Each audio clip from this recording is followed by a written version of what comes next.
It's just looking for these ones. Yeah. Okay, they're doing their own interviews down there. Oh, Somya. Now interview? Oh, please check Somya. If they're doing their own interview, we don't need to Yeah, involve really, with we ours. don't I have think to we can wait go for ahead. Yeah, please find Somya Lungisa. He's very passionate about this Somya. I think we're all just horrified, to be frank. I was just saying to Benedicta, I've got an overload now. I can't take in any more of it. It's just I spent 20 years complaining about our garage. No more. no. So Tony can thank. Tony's been liberated. What's the date today? Tony's Freedom Day.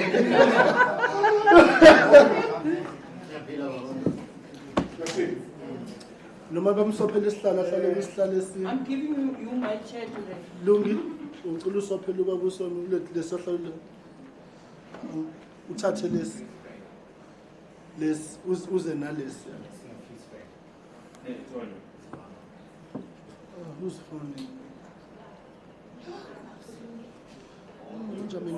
I'm launching branches on Saturday and Sunday. Get this card out, Louis. Akase umlungisi. Yeah, this card is one of the My flight is at 5. No, we've got to go at 3, so we have to Deputy leave here at Minister. 12 12. o'clock definitely. Deputy Minister. But you need to be at the airport at 2 latest. 1 o'clock. I'm one of those very panicky time Me too. people. Me too. Me 3. All right. Yeah, nobody will want to run. Yeah, I don't want to run as well. You'll see.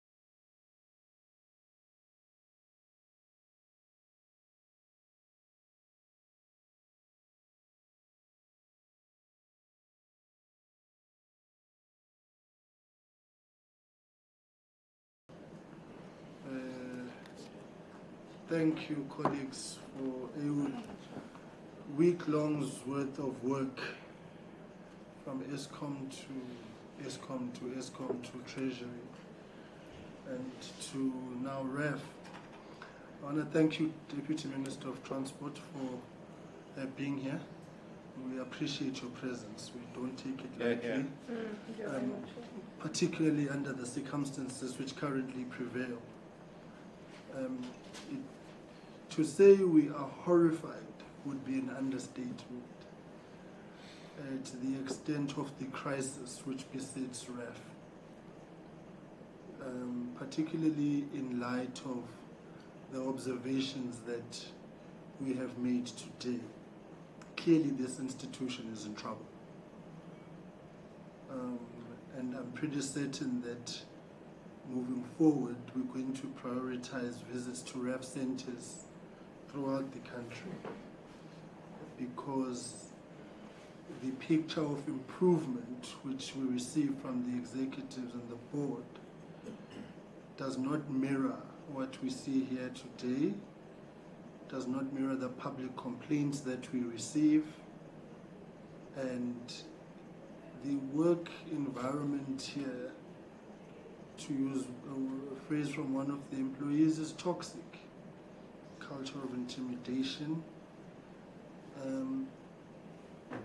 And to us it comes as no surprise, because our interactions with the executives and the board of RAF have, for all intents and purposes, not been positive. The standoff with the board, the executives and the AG is the clearest indication to date for us as to why that standoff would arise, because what we have seen today is a horror story. I was joking with colleagues earlier on in saying, if you wanted to draft a statement about this oversight to RAF today, it would be a one-liner. And Honorable Van Minen suggested something along the lines, RAF is a car wreck, full stop. And I think it characterizes what we saw. And something has got to give. When we last met, we had asked that there must be a speedy intervention insofar as the board is concerned. We have received no feedback on the issue of the board. And my information is that even that semblance of a board is, in its illegal construct as it is now, does not correct. So you've got an institution in crisis and now leaderless. So the situation that we have seen today is a disaster. I think the problems, one, Mazambane, were you there in the 5th Parliament when we went to Compensation Fund and we saw a disaster of filing? No. I was there when we went in this Parliament. Yeah. Now, that's this one, the 5th Parliament. I can tell you that I thought that was a disaster and I came here today. There's a lot of issues, DM, document management. I'm trying to imagine a situation that, God forbid, a fire engulfs this place. It's a paper mill. Yes, there is a system in terms, but it's still a risk. Maybe one can conclude, well, these are just observations for now, and the committee will still reflect as we compile our report. We've got employees who want to work. Their hearts and minds are in the right place. But RAF is not responding in kind. You've got staff members. One lady brought her own chair because the sheriff has taken staff here. She brought her own chair from work. She's using her own computer. And now, as a coping mechanism, RAF is deferred to outsourcing.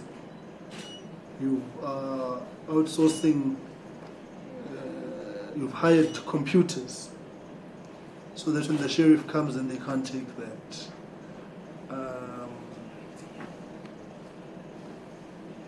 And I think the final point is quite clearly there is a huge disconnect between the board and the executives with the workers. Some of them said they don't even know who the board members are, who the board is. They've never seen them. You know, and quite clearly there's a trust deficit. The union stopped me outside union leadership and we had a brief conversation, and I advised that they send their issues and their observations in writing to us, in avoiding in having a knee-jerk reaction discussion which may not be fully ventilated and interrogated. But the thrust of it is that they are worried and concerned about what is going on at RAF.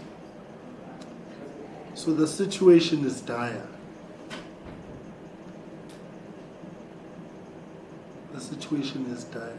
My observation is that, and colleagues will express themselves shortly, RAF is an ICU with one foot in the grave. And its saving grace is just maybe a staff complement that wants to try. Other than that, it's leaderless, it's directionless. Systems are literally being made as you go on improvisation to try and hold things together, and a desperate outcry to say, please help. Everybody we spoke to at the end of it, they say, please help, we hope your visit will yield results. It's a cry for help. which is an echo of the public cry out there of claimants. Of this committee must be understood in its own context.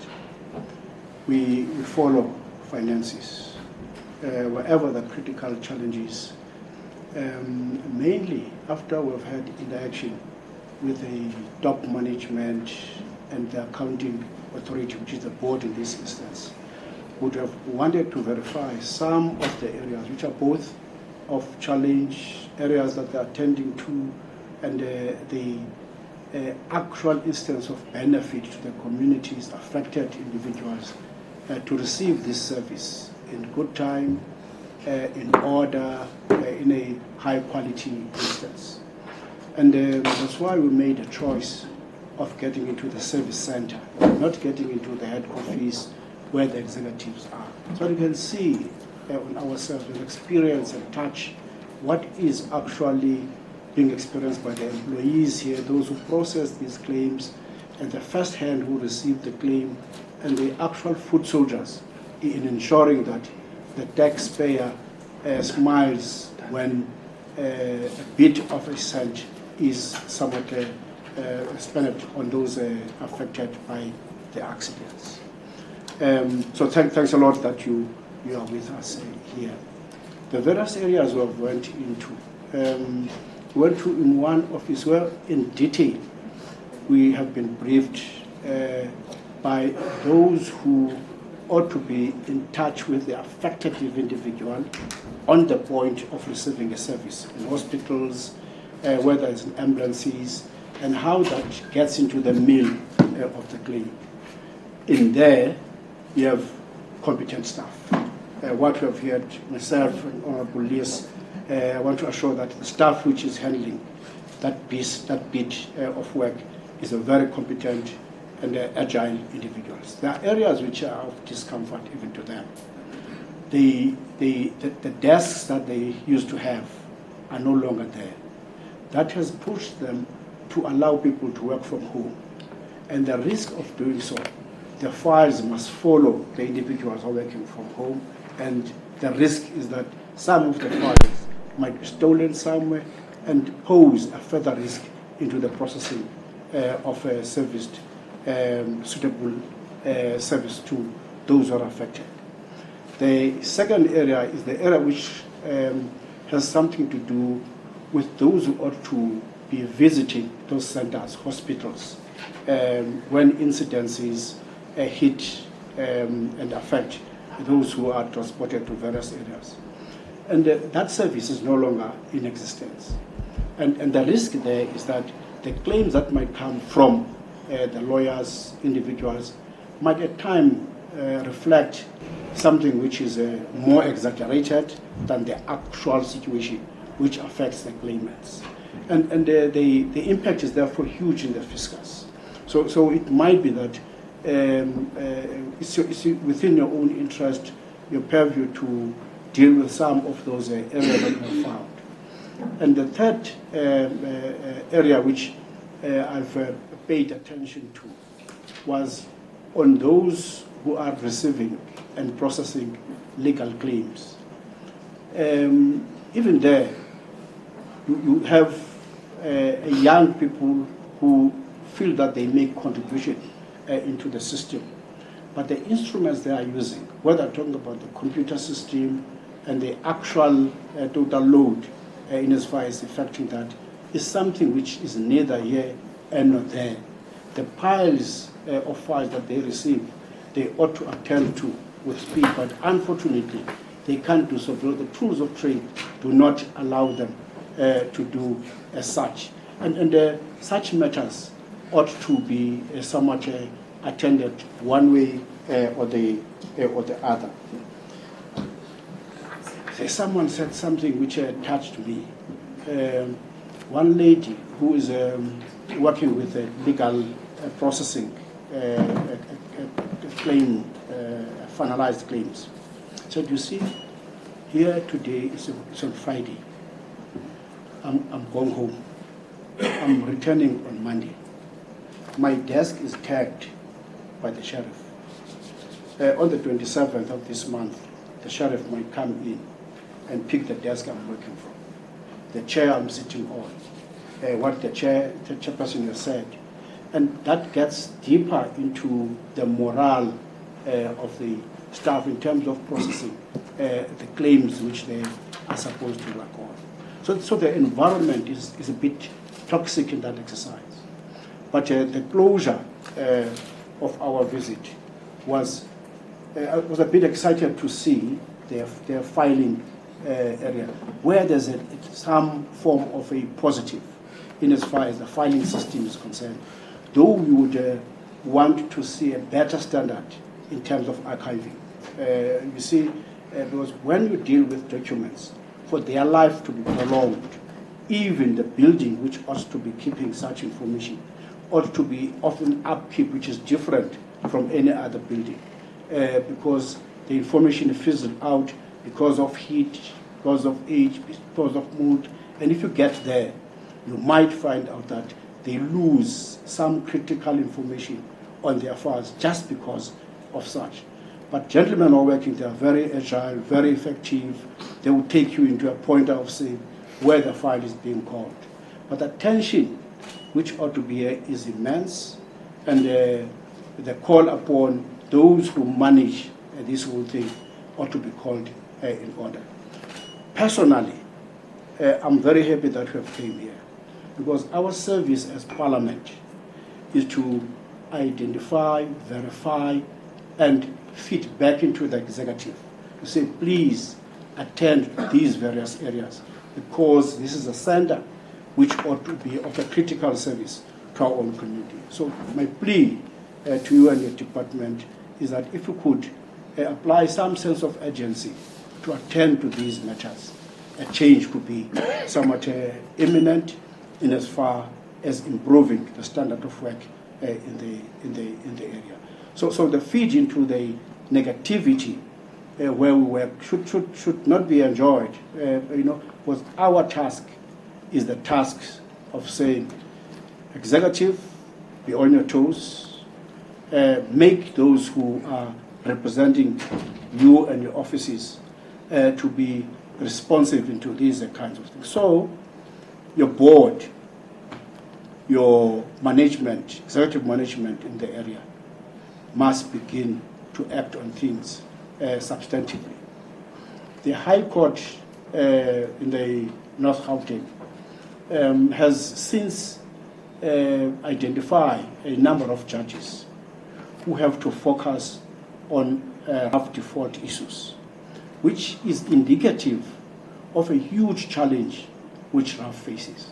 So I would really appeal to the ministry to begin to get to those who are involved in these institutions to do what is right.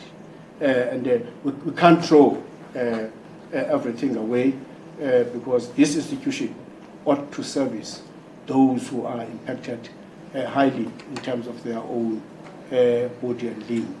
There is an urgent need to attend to the problems that we have found here. Thank you very much, Chair. Thank you very much. Any further comments?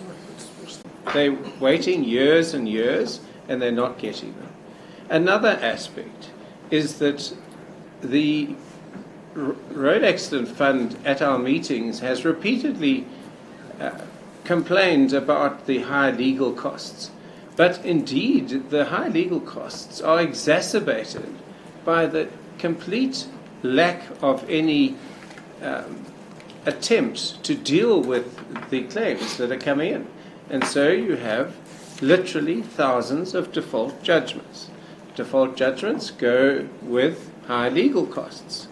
And so the bankruptcy of the RAF, which it is bankrupt, no matter how the books are fiddled to decide when liability does or doesn't arise, they are bankrupt, and it just gets worse.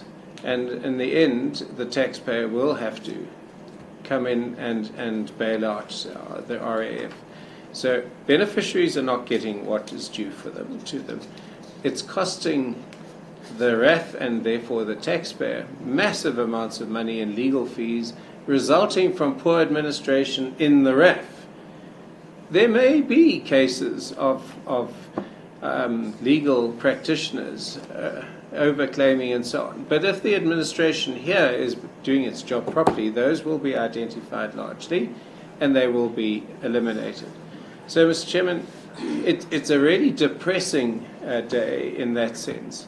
But it's been a long time coming, because you, I'm sure, as I do, and Honourable Somia and my colleagues here, Honourable Van Minnen, get these regular, incredibly sad appeals from people who say, I don't know where to turn to now. It's been years and years, and I got one yesterday. I suppose people knew I was coming here. And I've just got another message, a long message, giving me the details of default judgments, which then leads me into the next thing. In April, we met with the RAF. At that meeting, the Chief Executive Officer and what exists of the board were instructed by Parliament, by this committee, to produce a comprehensive list of default judgments. And I think we gave them 2 weeks to do it. That's usually our modus operandi. It's now heading towards the end of June, and there's been no attempt to provide us with that information. And the reason clearly is because the default judgments is a massive, massive issue at the RAF, a huge issue, and it can't be covered up. And the unilateral decisions about dismissing panels of attorneys and so on has complications. The state attorney, is that the right word? Yes, that's the right word. It cannot cope with the existing workload that the state puts on the state attorney, let alone this massive legal workload that the RAF seems to think they can handle. And consequently, here we have lots of default judgments. So I, like you, am very appreciative of the Deputy Minister being with us today. And I have a high regard for the Deputy Minister's ability to fix problems. But it does need more than just the Deputy Minister. And I hope we'll be able to give you the kind of support and that you may need to ensure that there is some sort of institutional change here. It's not a question of finding employees to discipline. That's not what it's about. It's a culture. It's much bigger, and certainly I'm committed, and my party's committed to trying to fix it. Thank you, Mr. Chairman. Did you want to say something? No, I'm just saying push it down to play musical chairs. Thank you very much, Chair, and thank you very much, Deputy Minister, for being here. At SCOPA, we really started noticing enormous problems with the RAF, with their dispute with the AG regarding RAF standards, and the audits that weren't being completed because they weren't being done according to the standards that were required. And what we have seen is how the executive and the board have pursued court case after court case after court case, and lost with costs every time. It's now an appeal, and this really, really raised alarm bells. Instead of dealing with the issues as we have on the ground, paying people who have been injured, horrifically injured and killed in car accidents, they were engaging in this kind of activity. This has got so bad that we are here today. We have really faced a lot of resistance to us being here. There were attempts to cancel the meeting. The CEO is unavailable. Then when we arrived, certainly colleagues had difficulty getting in. And all through our tour today through the building, we have been shadowed by security. There has been an unwillingness for management to allow people to engage. But we have persevered. I mean, SCOPA has visited many, many places over the years. But I can really say that what we've seen today has truly been the most chaotic situation. There are literally desks constructed out of boxes of files with pieces of wood on top, where people are attempting to do their jobs, and they're working. What was expressed to me by one very concerned person was that in the midst of all this chaos, and I think you've heard extensively about it, they still have their assessments a couple of times a year, and because their outputs are low, they're receiving warnings. But they can't make work happen any faster than they are. But none of what is happening out there is being taken into account. So the work conditions for the people here are appalling. That obviously has an enormous knock-on effect. How people actually process a claim completely escapes me. You cannot find documents and files and work efficiently in the system that we're seeing. Already for many years, RAF has had a reputation for preferring litigation over actually dealing timeously with accident matters. There seems to be a prevailing viewpoint that all claims are partly fraudulent, so there is this default into litigation. Then, after firing the panel of attorneys in 2020, you're now seeing a situation where what people are doing is they're going out there and they're getting default judgments. Then they're getting writs, turning up and attaching what they can attach because payments are simply not happening. So this system, as it is at the moment, is completely moribund. And the people who have to be held responsible are the board and the CEO. And unless there is a change there, I very much fear that the current system is going to continue, which is disadvantaging everybody in the system, including hundreds of thousands of South Africans who are not receiving the payments to which they're entitled. Thank you. Lucas? Thank you, Chair. Thank you, Chair. In agreeing with my colleagues on most of the issues, I just want to focus on what we experience here, especially with the workers in this institution. And Deputy Minister, if we want results, we must first look at the working environment and try to look at the moral of the staff. Because it's painful to hear the outcry from officials here, will you rescue us? And I think South Africans are waiting for their claims, as Honorable Van Menen was saying, but they don't know the real environment or what is going on, and that the officials really try to do what they must do. So, Chair,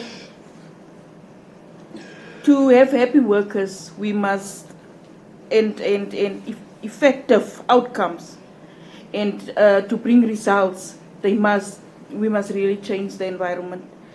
And we really want to, or from our side, we want to acknowledge the fact that except for what is happening, the workers keep on keeping on. So I will ask you, Deputy Minister, please try to address this with the board. Thank you. We'll just move down in a line. Conclude, and then Dia will come to you, TM. No, thank you, and good morning once more. You know, in addition to what colleagues have said, sometimes when you want solutions to have an effective institution like RAF running, truly make time to go and sit with the staff, especially where we went. They've got ideas in relation to how you can solve the backlog that we have seen. We are also just requesting that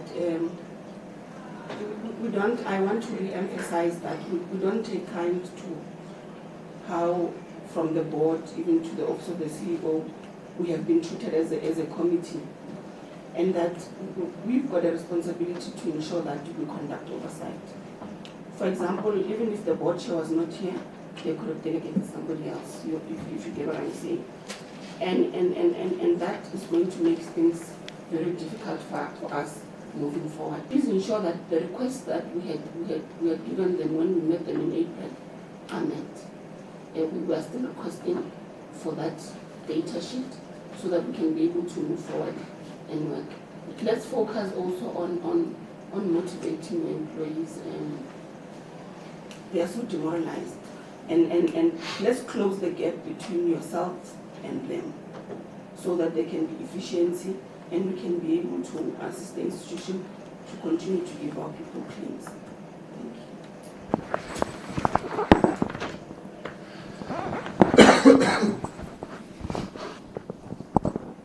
Thank you. Thanks for the opportunity, Chair. Good afternoon, DM. I hope it's afternoon already. Just before. It's morning, okay. Okay, good morning, DM. Chair, I think this visit, this oversight visit, now there is a solid case to dismiss the board. And I'm wondering as to when last did the executive visit this place. The building itself is an occupational health hazard to the workers. The staff of the morale of the staff is very low. There is a high vacancy rate. Everything is just in shambles. We have got DM that it has been brought to our attention that claimants are not paid on time. Some contractors are not paid on time. Hence, the furniture is being attached. So the big question is, whom is RAF able, which financial obligations is RAF able to honor? Because almost everyone is not paid, or is not paid at all, or is not paid on time. The offices, they look exactly like illegal dumping site of files and papers. It's not good at all for the health of these workers. And you look at the whole environment of the offices, the paper trail of the claims is like, is an environment that has been deliberately formed for any element to be able to defraud RAF. Those that they are saying they are inflating claims and so forth and so forth, they are taking advantage of the system. You look at the filing system, is not on. You look at the paper trail system, is not on. So to us, when we come as members of parliament and the management trying to deny us access to this building, then you see this, the chaos that we have seen. To me, it says this environment is deliberately constructed so that anyone can be able to come in and defraud a RAF. We are not happy the way we were treated. Then you ask yourself, if members of parliament serving in SCOPA are treated the way we are treated today by the management, then how about the employees? How about the staff? It means they are going through a lot. And unfortunately, no one wants to hear what they are going through on a daily basis. No one cares about them. So that is what we are requesting, that please, human resource is very important in any working environment. These people are working under a very stressful environment, and it is only the executive and the board, if they are willing, if the board is willing to change. Because my take is that the board must be dismissed. They are paid to do nothing. There is nothing they are doing for RAF. RAF is in shambles. What is their responsibility? Thanks, Chair. I think maybe just in conclusion from our side, it's ready to say what this management has done to this committee it has shown the people of South Africa utter disdain, because we are not here with our jackets here. We are here as representatives of the people of South Africa. Now, if the people of South Africa are here and you have this kind of anarchy approach by this management, it's not a disrespect to us, it's a disrespect to the people of South Africa. And the question is, which executive authority allows this kind of disrespect? So for us, we're also calling on the executive authority, the minister concerned, to make sure that things are in place here. The issue of the board here, which is the accounting authority, we agree with the honorable member here that indeed their time is up. This place has got no direction. The mess we have seen today cannot be a mess of yesterday.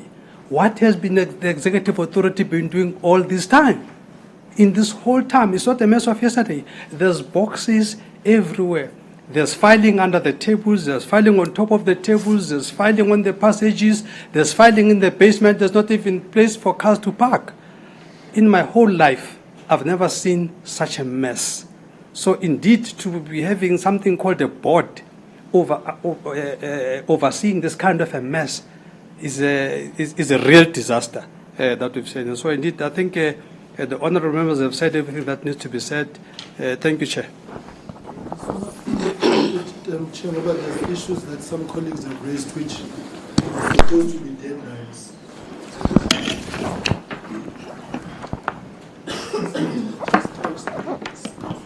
Some documents voluntarily.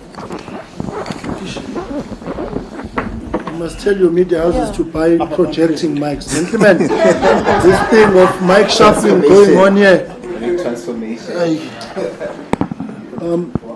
DM, you see, here's the dilemma. We met in April. There has been no movement from what we discussed in April to date. I hear the calls that the board must be removed. The board has expired. It's in office illegally. It should not be there. So why you keeping them does not make sense to us. We are past the point of calling for their dismissal. In April, we gave you 30 days to come back with reasons as to why that board should continue holding the fort. It was not done. So what follows then, DM, you leave us no option but to believe that we must hold the ministry in contempt. You have to, it's no longer a negotiable or a discussion. You must appoint a board consistent with the legislation. It's not optional. I don't want to overplay the nonsense of this morning, right? People pretending that they can build some sort of Stalingrad here and that this place or any other place is inaccessible. But if anything, it should tell you the extent to which this cabal in office is prepared to go. That's what I call them, a cabal. Some syndicate of sorts. So, DM, I implore you, because we met with you the last time, and the next time when the minister was there, it was on PRASA matters, and now on RAF, it's you again. Please inform the minister, and I will also inform her in writing. This is now a compliance matter. And I'll be surprised if the AG doesn't make a finding about it. But then again, you disclaimed, so that may just what comes out of it. So the AG won't even touch your books. You know, DM, I would not touch your books. How do I even begin document management audit, right? So what I want to reiterate, DM, was, luckily for you, this is not a political matter, right, per se. You can hear the consonants, so across the political spectrum.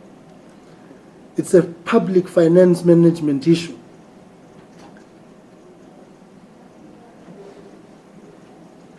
And you want to be found wanting. So what I'm saying is, whilst there's problems at RAF, you are empowered by law. Exercise that empowerment.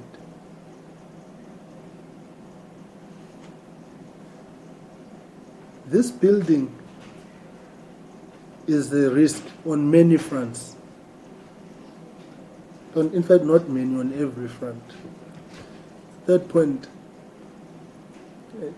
I think it must be communicated, dear. Trying to prevent Parliament from performing its job is a violation of the Constitution. And the attempts of this morning are precisely that. But for me, they were a confirmation of why RAF is what it is. And then you've got this security who were given instructions to sort of try and intimidate and so on. Intimidate Laba. The whole thing is laughable, right? On one hand, but also serious about the extent to which management is prepared to go to suffocate workers. Because in one platform, they were there to tell the workers not to talk to us.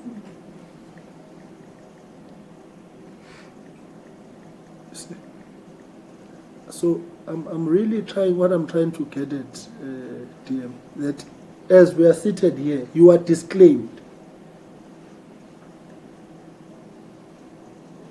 You are in the worst zone of audit outcomes. Right? Appoint a board. This reign of terror that is at RAF must be investigated by yourselves as a matter of urgent priority.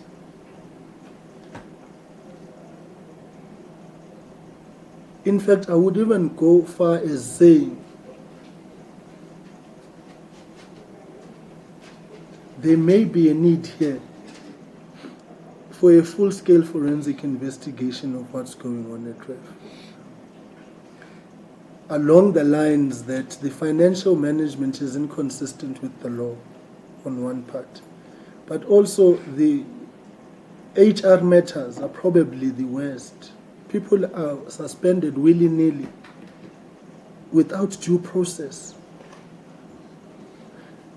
So the greatest risk to RAF is RAF itself, along the lines of non-compliance with the law insofar as the appointment of a board is concerned, one.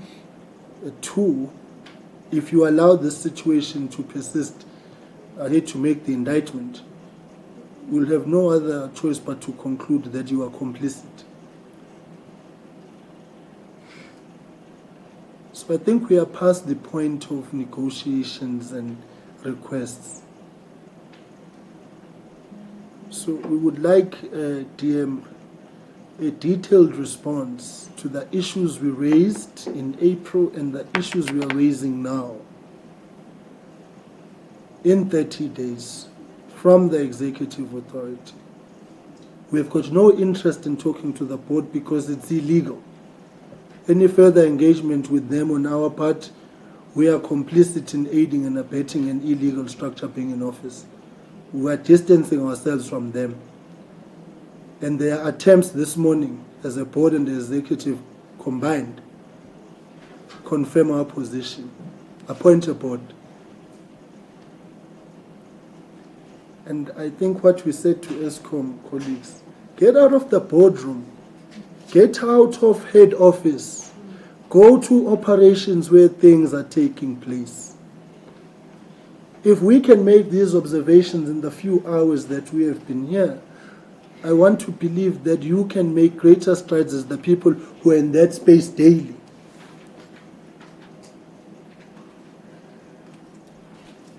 So, I really want to appreciate again your presence. I don't take it lightly. My colleagues don't. And I think being new on your part from the executive perspective gives you a set of fresh eyes. And I'm sure that that freshness must be a motivator to plugging into the space with a view to change things. But what's going on at RAF can't continue. It's a national disaster what's going on here. DM, over to you.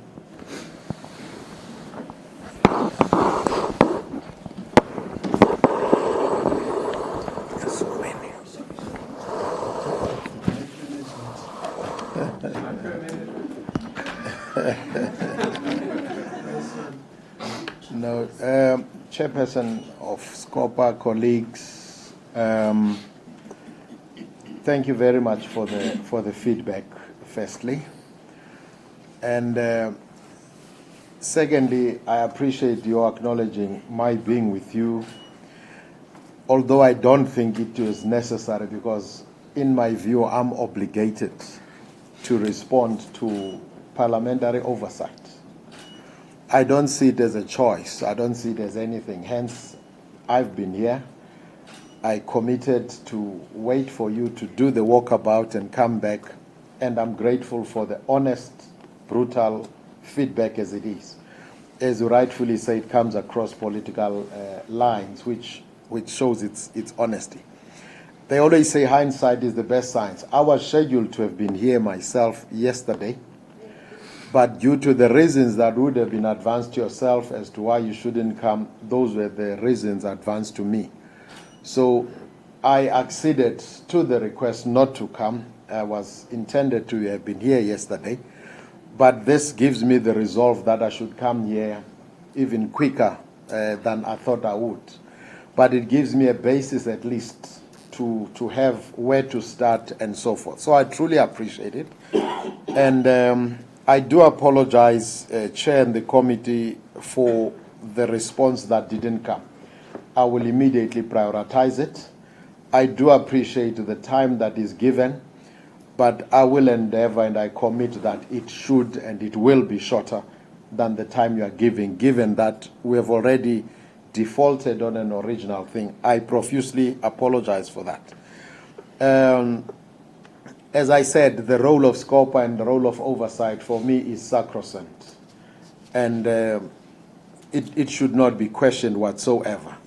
And what happened that you are mentioning here, I will personally look into it and make sure that it is corrected. In fact, I think we will make sure that there is an apology that is extended to yourselves by the executive of this institution. Because it shouldn't happen. So from my side, on behalf of the Minister and myself, we are committed to turn this thing around. The issues that were raised in April, I think it was around the 19th or so, if I'm correct, are very clear, and the issues we have headed here.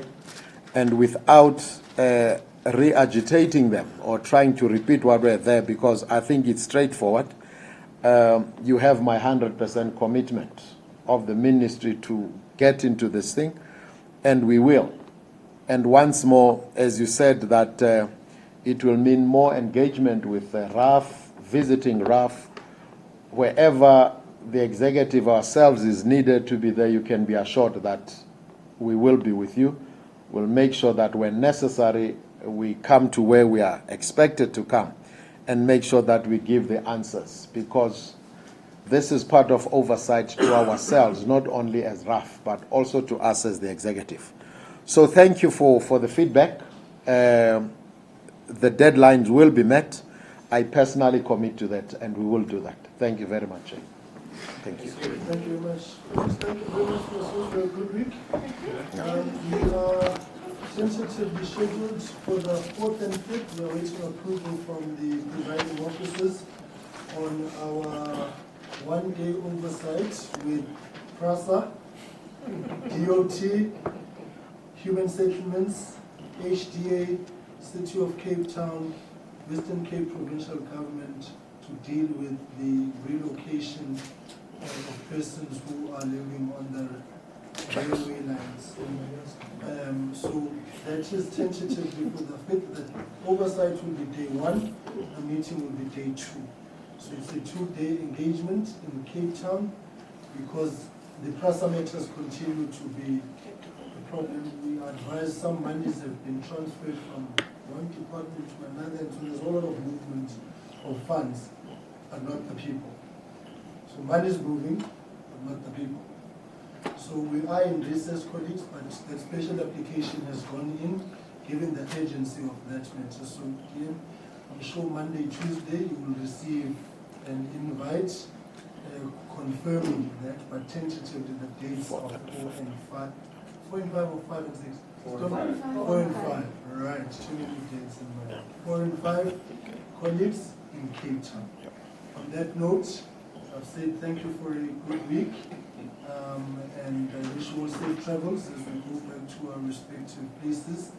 And if July is not approved, then we'll meet at the end of recess. In any other case of an emergency situation, we will have Zoom meetings to make sure that we bring each other up to speed. So whilst we're in recess, please be on standby for work. Take care and God bless. Thank you, Mr. Chairman.